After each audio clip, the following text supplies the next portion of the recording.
Alrighty, how's it going, friends? So we got another author interview for you. Today we are interviewing Mr. Mark T. Barnes. Mark is the author of the Echoes of Empire series. The first book in the series, The Garden of Stones, was shortlisted for the Gemmell Morningstar Award for Best Debut Novel in 2014.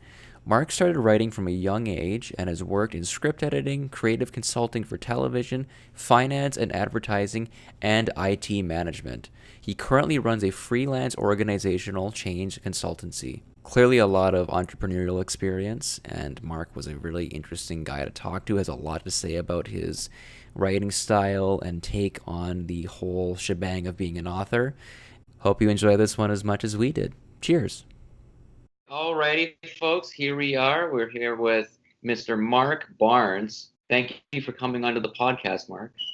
Thank you very much. You seem to have a lot of entrepreneurial experience, Mark, which is really cool. Writing doesn't pay the bills, so I've got to do it somehow. Yeah. It's interesting because, Mark, we've interviewed, at this point, you're going to be the fourth person that author that we've interviewed. Surprising number of which at some point were in IT or business and management and that kind of thing. So it's kind of interesting to see that there's this trend here. Yeah. I used to do IT architecture, like design systems and design services. And I got to a point where I thought technology is quite dull, but people are fascinating. So I moved from technology into things like organizational change and business design, that kind of work, which is a lot more rewarding, quite frankly. Yeah. So yeah, Mark, on that note, if you want to describe a little bit about what you're doing currently and your work that's been out, especially Echoes of Empire, if you want to talk a little bit about that.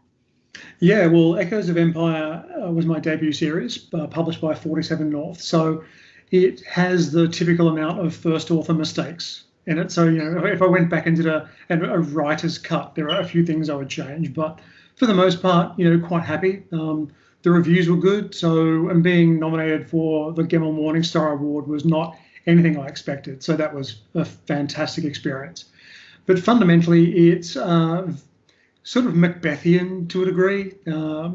And it is a Orientalist fantasy feminist to a degree, and set in an age where it's magic industrialization. So they never had an industrial revolution. Everything has been fueled by arcane science. So very much a different kind of evolution. And human beings are foreign to the world. So when they arrived, about a millennia, maybe 2 millennia ago, a lot of the other races said, "Oh my God, flying ships! Oh my God, energy weapons!" So they used magic to emulate what humans had. So they actually have magic-powered flying vessels, and so they basically looked at human technology that was used to war against them and made arcane versions of the same thing. And then eventually humans and the indigenous species came to a standstill. They'll basically wipe themselves out. And they said they basically kind of had this Cold War after that, where they were both threatening each other. "We'll take you out. No, we'll take you out." But neither one could do anything. So they eventually just kind of lied their way into a semi sort of sense of peace. And the story takes place a couple of thousand years after that. I'm not a massive fan of having these 10,000 year histories where everyone's still living with fleas in their hair and living in thatched cottages. So things have moved a little bit since then. So yeah, I mean, I still get a lot of sort of mail from people who quite like that it was different, but for the reasons it was different, I think a lot of people found it quite challenging. So, one person's passion is another person's poison, as they say. Yeah. And it's interesting. And as you pointed out, like, this is your first real go at writing this kind of novel. And, it's obvious that it was successful. Even from the way you describe it, it sounds like it's incredibly complex and there's a lot of different things you're trying to achieve, like with the use of magic. The thing that's actually quite striking is you flip the script where the humans are not necessarily the center focus of the world that you're describing in your works. No, they're not at all.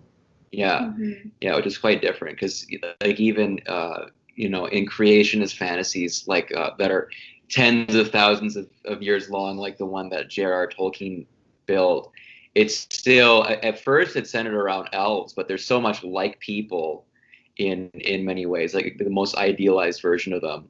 But then it centers on human beings towards the end of like his story series. So it's like, it's always going to come back to something that's familiar. But I think you've kind of done something that's quite, I guess I do use like a simple word, like revolutionary for a genre that is, really like anthropomorphic.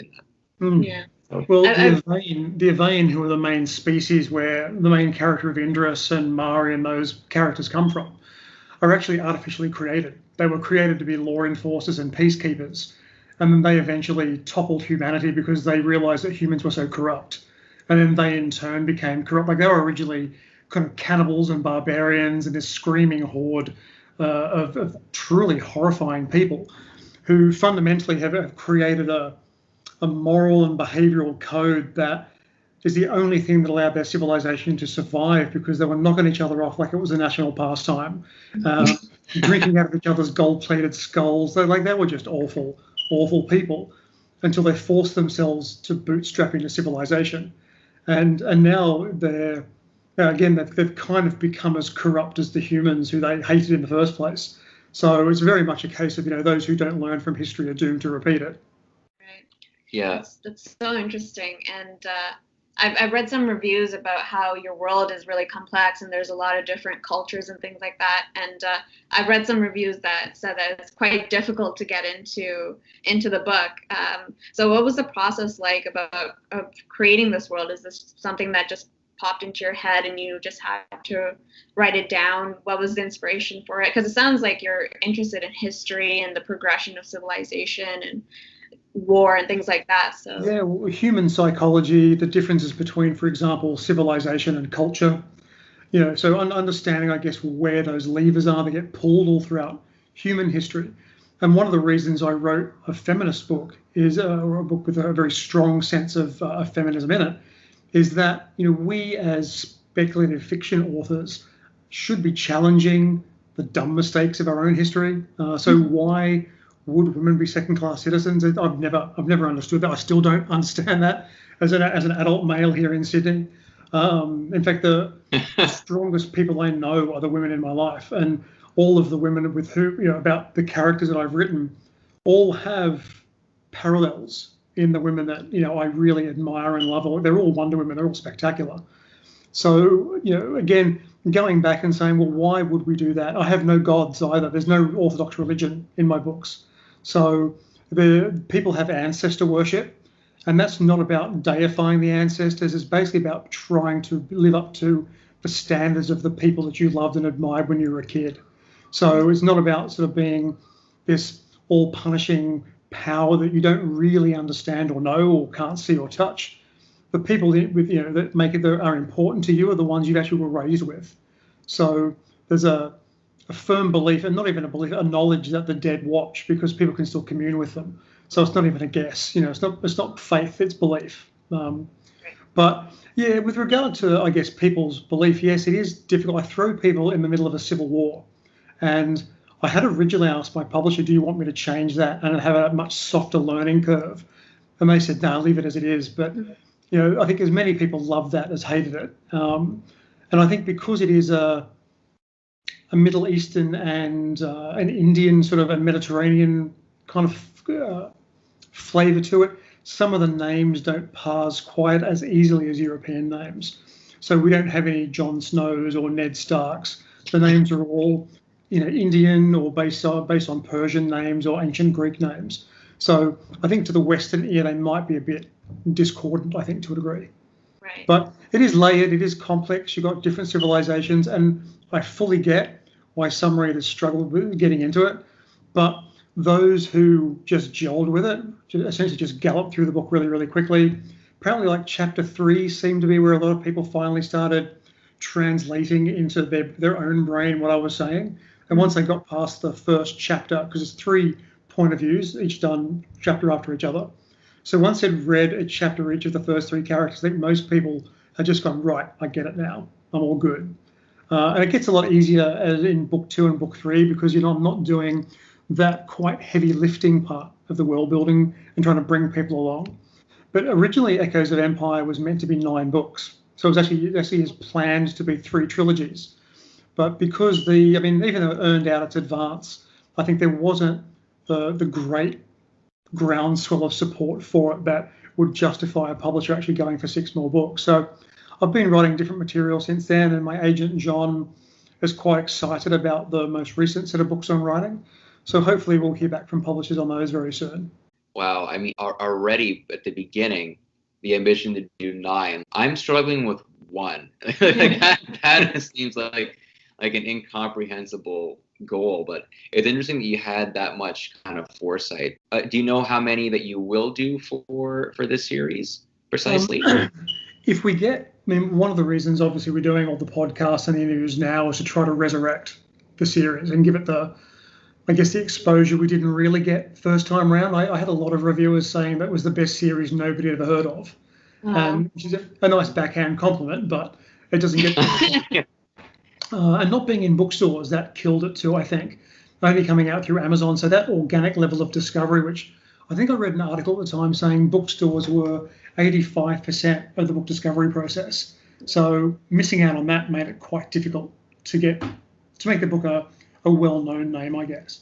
But I sort of struggled to write single books because halfway through I just think, oh, and the story can go here, but wait a minute, and it can also go there. And so halfway through a book, I might think, like, this series here, the called Black Marrow, was originally written about halfway through book 1. I realized it was going to be more than 1 book. And that's more because I just love the characters and I love the world so much. So, I think you never want, as a writer, you never want to leave them. Yeah. But Echoes certainly was always designed to be a long story, and it was designed to sort of start reasonably intimately around sort of one nation and one culture and how it reacts to other cultures. And then in the second series trilogy, we've gotten bigger, and the third one it became even bigger again. So, if a publishing house says to me, Mark, we'd like to see more Echoes, I've already got the next 3 books planned out. I can start writing them tomorrow. But until that day, I'm just writing other material in the hope that I can get publishers interested to sort of back me as one of their authors and see how it goes. I mean, success will actually let me write my own ticket to a degree. So it will be nice to get a chance to write those other books. But I've moved on. I mean, I've got a couple of ones. I've written an urban fantasy. I've written another couple of standalone fantasy books, but they have not been picked up. So I think it's a case of you just don't stop. I think if you sit down and you think about the number of authors trying to get published and the demands on publishers' time and the fact that it's already a hard business to get into with so many established authors, you'll just cut your own throat. So you block that out and you just keep writing and you keep writing and you keep writing and you keep submitting. Yeah. And having an agent makes it easier, I think. I was just curious, like, how did you start creating the world of Echoes of Empire, and how was the switch from going from you seem like you were so immersed in that world and you know so much about it. So how did it feel to leave Echoes of Empire and try a different world and get attached to a new world?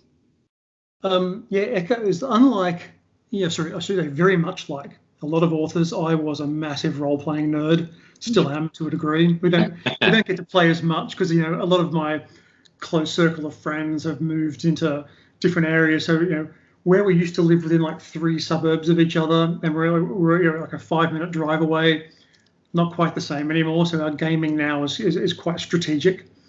Echoes started off as a role-playing game called Mythic, way back, like 2002, I think. I started working on the world. And then I went to Clarion South in 2005. And my week 6 story was this thing called The Lament, which was the very first story I wrote in that Echoes of Empire universe. So it was actually and oddly enough, the story was about Mari, who's one of the 3 point of view characters for Echoes, but it was very much set before the events of the Echoes of Empire series. And then from there, I went through, obviously I had some, life conspires, and so I didn't really get much chance to do a lot of consistent writing. Did a fair bit of urban fantasy stuff just to test my stamina on novel length works, and eventually I got round to building more of Aya and the Echoes of Empire world. And then 2010, 2011, I finished Garden of Stones. Did some editing, had some beta readers go through it. So 2012, I reached out to John Jarrell, who became my agent, and that was a surprisingly fast process. Like, I gave John an email, which was, and it's that awful, how do I describe myself, my writing, and why I want John as my agent in 4 paragraphs as that intro letter. And John was exceedingly gracious. And I think maybe it was because I picked January, I think. So that was that Christmas quiet time. So maybe he was bored, maybe he had nothing else to do. I have no idea. But so I got a phone call, an email back from him the day after, asking to send the first 3 chapters. Sent that across. Got an email the day after saying, can I send the rest of the book? And then within a week, I had a deal for him as my agent. So, and I've been with him now since 2010, 2011. And, he's amazing. But to answer your question about leaving Echoes, or leaving the world of Aya, I think you do get a bit of you've heard the phrase book hangover of people who read them. I think when you're writing them, you're always a little bit book drunk. You love your characters, you love your world, and you're moving on this massive high and this sense of energy that you're giving to your work, but you're also getting it back, this sense of accomplishment. And, you are your characters, every single one of them, all their foibles, all their dumb decisions, and not dumb because, they're stupid people, but every single person makes mistakes, and you want to make your characters resonate. So having a character have errors of judgment and, make the wrong decision for the right reason, all of those foibles. So when you leave the world, there is this massive yawning emptiness that is just so gut-wrenching and depressing. Like literally for days after, I'm walking around the house going, what do I do? I start a new story or I start a new book, because you need to fill that emptiness. It's kind of like a habit, whether it be drink or something else. There's this need to create stuff. So I tend to do short stories that I'm not a particularly fan of writing, but I've become to like them more over the last year or so. But yeah, it's just a case of having to fill that depth. It's like breaking up with your ex that you've been with for a couple of years. Like, oh my God, why is my house empty? What's going on? So yeah, and to move into a new world actually is really empowering, because you're back in that creative process, which is part of that intellectual, emotional drug that we all kind of crave, and watching those worlds build and unfold and making sure that you're not doing the same thing twice as well. Particularly when you love your first world so much. It's like, oh crap, I can't use that. I can't use that. Oh damn it, I can't use that. But it forces you to really sit back and think and challenge your expectations and kind of understand, what characters are going to live in that world. So it's an amazing process. I love the hell out of it. I kind of understand why people become priests. I see writing more as a calling than anything else. I don't write because I want to. I write because I really have to. Yeah. You get that burning need to put words down or to have a story come out, or a character is kicking in the inside of your head and you've got to get it out into the open world because that's where they deserve to be. But, yeah. And with writer's block, I don't really get writer's block. More I get work fatigue. Like my job, can be quite demanding, like 12-hour days, 13-hour days, depending on what project we're working on. So when you come home, your brain is literally just exhausted. But again, and that's the worst part, because you've got words in there. You've got words that desperately want to come out, but they come out more like porridge, just sort of slop out in this slow, kind of pathetic way. And you're going, what is wrong with you? Why won't you come out properly? Yeah. And then come the weekend and you're not working, bam, you're back into the groove again. Yeah, exactly. Crazy busy. You come home, you think, oh, now I got time to write, and you're like, oh yeah, I'm also like totally exhausted. So yeah. I'm gonna literally write one sentence like an hour, and that'll be it. But even just keeping up that, even if you have those really awful days where you can't seem to write anything of any substance, the fact that you've kept your routine is really beneficial, like in terms for your psyche. Do you have like a really meticulous kind of schedule? You and your listeners are probably going to hate this, but I don't have one. I write when I feel like it, and I don't when I don't. I think maybe because at my age, like I'm 52, And I know myself well enough to know that if I'm overtired or I'm stressed or I've got things on my mind, whatever I write is going to be garbage. So I got over that phrase. I got over that period where, I felt I had to write 1,000 words a day, or I had to be at the desk at the same time every day. And I think there's no right or wrong way about it. I think we all write the way that makes us happy and that works for us. So for me, 9 days in 10, I can come home and I can just bust words out. But there will be days where work has been particularly difficult or something's happening in my life, and I just go, nah, I'm just going to pull the plug. I'm going to read, or I'm going to burn my brain watching DVDs or playing PlayStation or role playing with friends or doing board games. Anything except writing. Still has a creative concept. Like, I don't know about you guys, but I can't watch television without deconstructing plot and character progression and character development. So TV and film now aren't even relaxing anymore.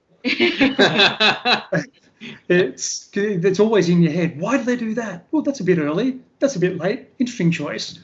And I think everything's a learning exercise. So, what is it they say, that writers are always writing? If you're thinking about words, if you're thinking about writing, you're still writing, that kind of stuff. But for me, it's just I write when I want to.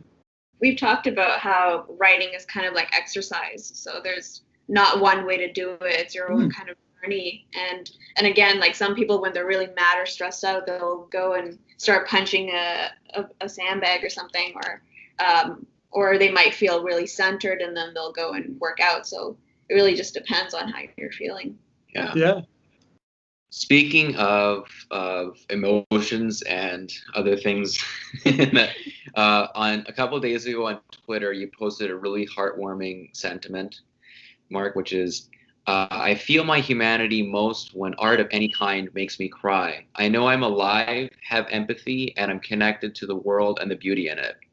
So, it's a fantastically beautiful statement.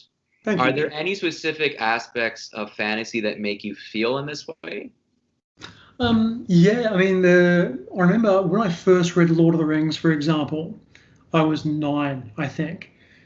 And every time I reread it, the ride of the Rohirrim coming into Gondor always makes me tear up, because it is just heroic as fuck. It is just awesome.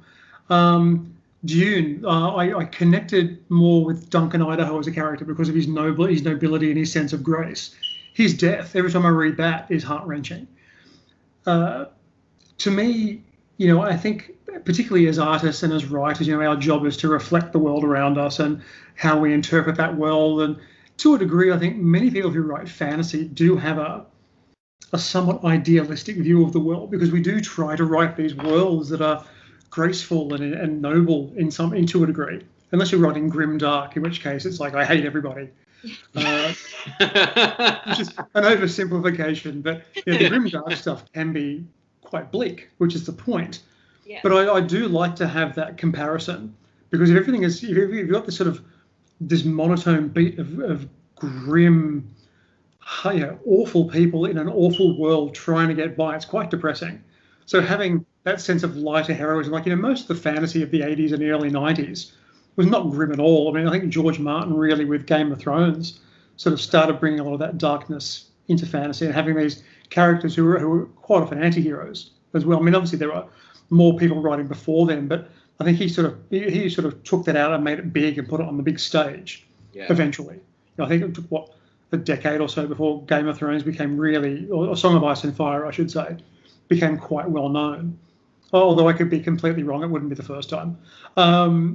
But yeah, I think stories where you've got a character who has a sense of grace and a sense of self-awareness, characters who are not in it for themselves. They're doing quite often horrid things or difficult things, not because they want to, but they feel that they have to. And a hero is not a hero because they're ultimately brave all the time. Heroes are heroes because they're bloody terrified, and they go ahead and they do it all. They do the right thing anyway, and they put themselves at risk regardless. They're the stories that really make my heart swell, and they're the kind of characters that I like to write as well. People who are hopeful, even though their world might be completely shitty. They can wake up one day, or they, in the middle of the day, they'll just see something and go, it could be a lot worse. So I'm now going to be a lot better. In fact, the characters I'm writing now are very similar in that regard. Like they live in a profoundly awful place, but they've got this saying that, today was good, tomorrow will be better. So they've always got that sense of hopefulness that no matter how bad things get, as long as you can wake up, it can be a better day than you had yesterday. Yeah, it's really remarkable. I couldn't agree more that, at least for me personally, like courage in characters is a really, really big trigger of like emotion and connection to the work. If there's, I say like, yeah, and that was one of the things, and we have talked about this before, like in our episodes too, like how, George R. R. Martin it's a really immense achievement. He's obviously a fantastic, legendary kind of author. Yeah. It gets a little too dark at times, and it's kind of like, well, it's just like one horrible thing after another, and one after another, between murders and conquest and people being like in these really terrible scenarios where they have to choose between like loved ones and the good of the kingdom or whatnot. And it kind of is like, well, that some people in the world for sure have these kinds of concerns, maybe heads of state or people who are in the military or something. But it becomes a little too bleak at times. And what was it for you that, like, because you really like the nature and that in fantasy, and that's something that you really connect to. Yeah, for sure. So I'm doing my master's in English, and my research is kind of in fantasy literature and how we connect to the environment through the way that people write it. So obviously that's usually a beautiful aspect of fantasy is the setting and the environment. So yeah. Yeah. Well, you probably won't like parts of my most recent novel when nature goes completely mental.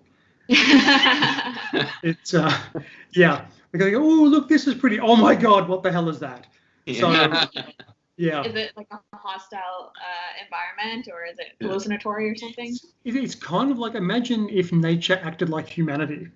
Oh, interesting. So nature has almost been anthropomorphized to a degree where it becomes vehemently protective of itself. And so I know when one of my friends, Mark Timoney, who read it, he's just gone, oh my God. And even my readers just gone, dude, what the hell? Like, I can never look at a bunny the same way again. Yeah, killer bunnies. Killer bunnies will do the trick. What was that? Bipedal killer bunnies. Yep.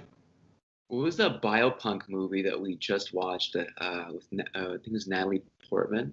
Oh, Annihilation. Yeah. God, that movie was such a, like, for lack of a better word, like mind fuck.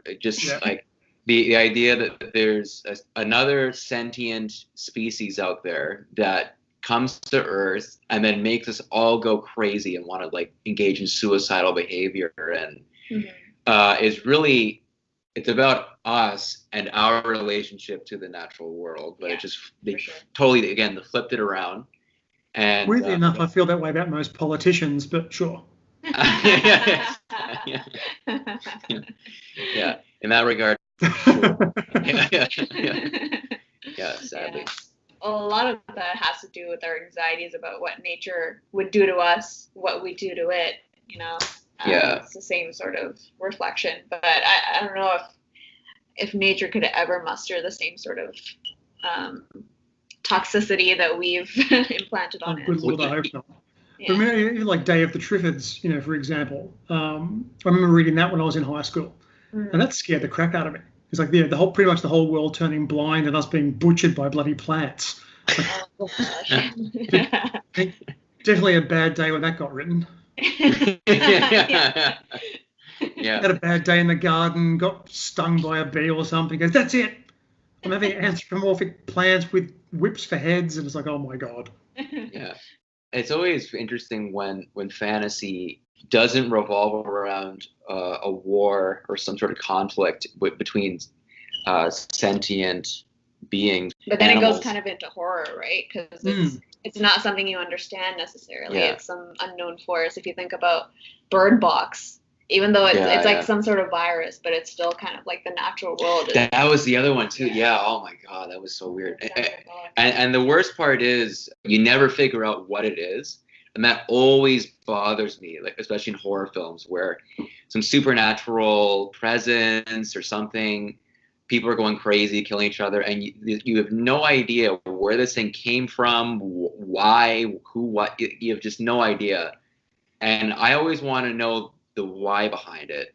Yeah. Do you in any of your works kind of incorporate leaving out lots of detail for the purpose of leaving people to kind of make for it what they will? I like the idea that my readers can always understand the motivations of why my villains are doing what they're doing, because it gives you context. It's like saying, well, why did your villain do that? Insert evil maniacal laugh and hand wringing. It's like that's just a bullshit motivation. No one builds a Death Star because you've just got a couple of $250 billion lying around. I mean, there's an agenda and a motivation to everything that you should do. Right. When you understand that motivation, that's a different thing. So, for example, talking about alien life forms or plants or whatever. I mean, they might have an agenda we don't understand, and that to a degree I get. But I think if you're going to be an author, you should at least let the reader know why things are happening. And I find that with horror, it's like, well, why is weird Leatherface guy being super stabby? Because he is. That's crap. That is like the most garbage motivation ever, and it's lazy as well, and it's kind of disrespectful to your readers. We should know why all of our characters are doing everything they do. Whether the reader gets it or not at the first pass, that's a different question, and that to a degree is maybe because we haven't articulated it particularly well. But even with regard to, even if, for example, our villains can't speak, there's the old adage, show, don't tell. So if our villain is doing something that we can understand and we get that this is a thing that is happening and we can understand what the causality of that is, that I think can answer a lot of questions also. But no, I'd much rather have my readers understand why they're doing what they're doing. And with Echoes of Empire, I've got a 360-degree view of the plot with 3 point of view characters. So every character passes judgment on the other two. And you actually get to be in the head of the villain. And the villain, to be honest, when they did the non-English translation, I think the anti-hero, and I think of him more as an anti-hero in the first book. And as he goes ever more insane and he's, this sort of spiritual plague that he suffers sends him sort of slowly mad and certainly more aggressive. He does become, he falls from an anti-hero status definitely into a villain. And he becomes his own worst sort of spruiker, I guess. He hears all this press about himself and what he does, and he kind of becomes what people think he's meant to be, not who he used to be. But at least you understand why he's doing what he's doing. See, in the German translation, a lot of people have said that he comes across as being more the hero than the anti-hero because he's a patriotic nationalist. And because I don't make value judgments on any of them, it depends on obviously what you read into that character and what you identify with. And I think a lot of people who are dyed-in-the-wool patriots might look at him and go, yeah, you're trying to make a country last, and you're trying to make your country great, and you're trying to give your country relevance. But and you've got the protagonist who's trying to tear all that down because he thinks you're a dickhead, or that you are threatening the status quo, that kind of thing. So I get why people would have a different view. And it's not my place to tell people what to think. When I write, I want people, as you say, to be able to take what they need from the narrative and what they need from the characters and identify with whom they identify with. A lot of people actually preferred Karajadan, who was the antagonist, as their favorite character. Because he was just so blunt and so honest about everything he did. Right. It's like, yeah, I'm a complete tool, but there's a reason I'm a complete tool. And people quite enjoyed that. It's interesting to think about how something might be lost in translation through going from English to German, and then also like the language structure. So even if we have a word for something that might be morally ambiguous and another language may not have the same word, and thinking about how language kind of structures the way we think about values and sort of civic identity and things like that. So it might be totally different from context to context. Well, I mean, there are still stories of words in languages that we have no direct translation for into English. So you've kind of got that point of removal where some of the context gets lost. But I don't speak or read German, so I have literally no idea how different it is, other than what people have told me who do actually. Well, one guy read it and he said it was almost like reading a different story. You get all the beats were there, but he said it felt quite different. Like the feeling was quite different about it. But being just put into a non-English translation was kind of cool, so I just took the win and moved on. So how did that come about? Where did you just get approached? Did you have a lot of German audience members? No, actually, the deal came through before Garden of Stones was even published in English. So I just got an email from my publishers going, "Oh, we've got an offer from a German publishing company to do your books in German." And I went, "Cool." So they kind of came out almost concurrently, I think, or maybe just slightly after. But yeah, that all happened I think I signed with 47 North in September of 2012. The Garden of Stones came out in May 2013. And I think I had the deal to do the German translation in October 2012. So it was pretty quick. Wow. That's pretty amazing. Yeah, I've never really heard about that, like a concurrent publishings like that. It's usually one after the other. So I think it was a book. I think it might have been because there was a book fair going on. So I think it might have just been a case of right place, right time. I have a burning question right now, which is the blade on the wall, sword on the wall. Is that Orcrist from The Hobbit? It is indeed. Yeah, that looks like a fantastic replica. How did you come up?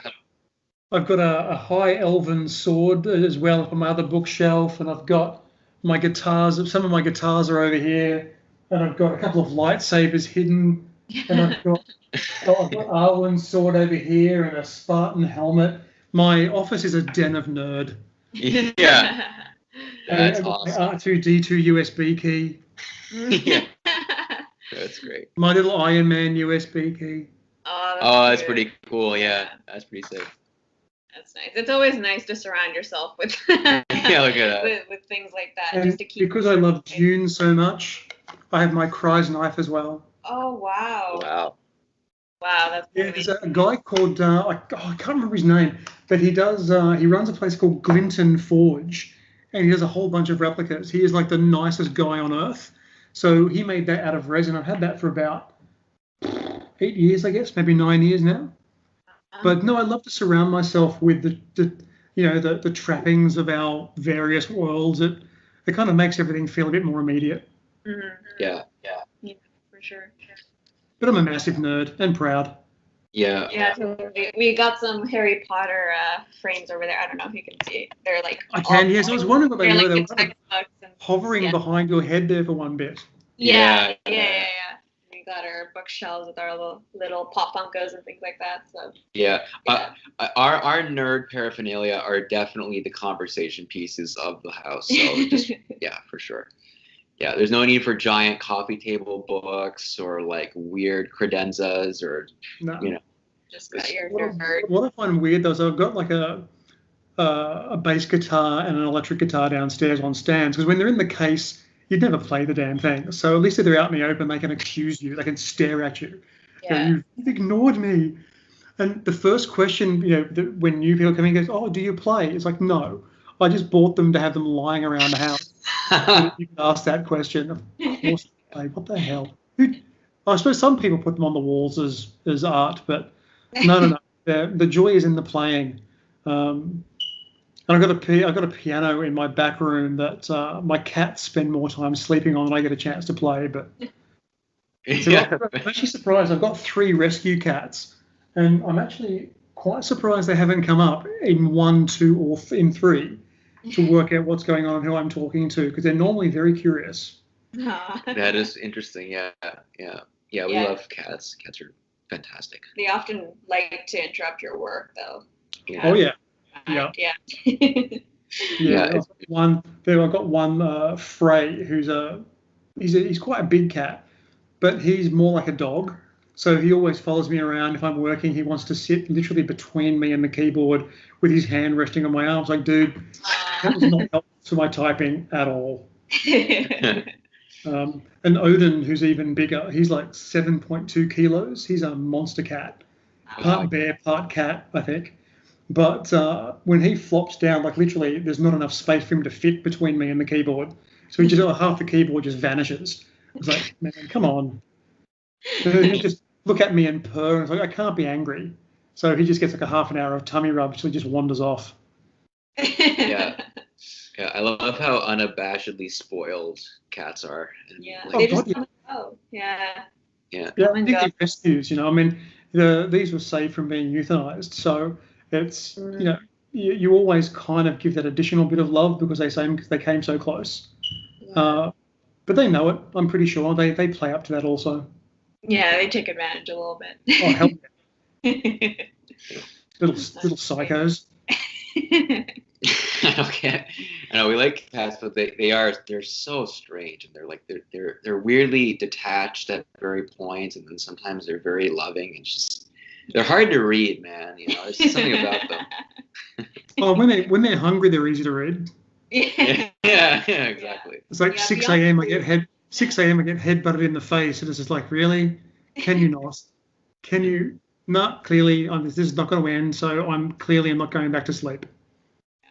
There was that cat when you were on vacation. Yeah, tell them about that. So I just came back from a trip to Martinique in the Caribbean, and there was a house cat in the place that we were staying, and the cat, oh my god, he knew how to play us because there was a bedroom in the top floor and the bottom floor, so he would go in the morning in the early hours to one bedroom, and then someone from that bedroom will feed him, and then like later on, like an hour later, he'll go upstairs and start meowing again, and then my friend would be like, oh, he hasn't been fed yet, so it goes down. So then he gets 2 breakfasts. Little bastard. Yeah.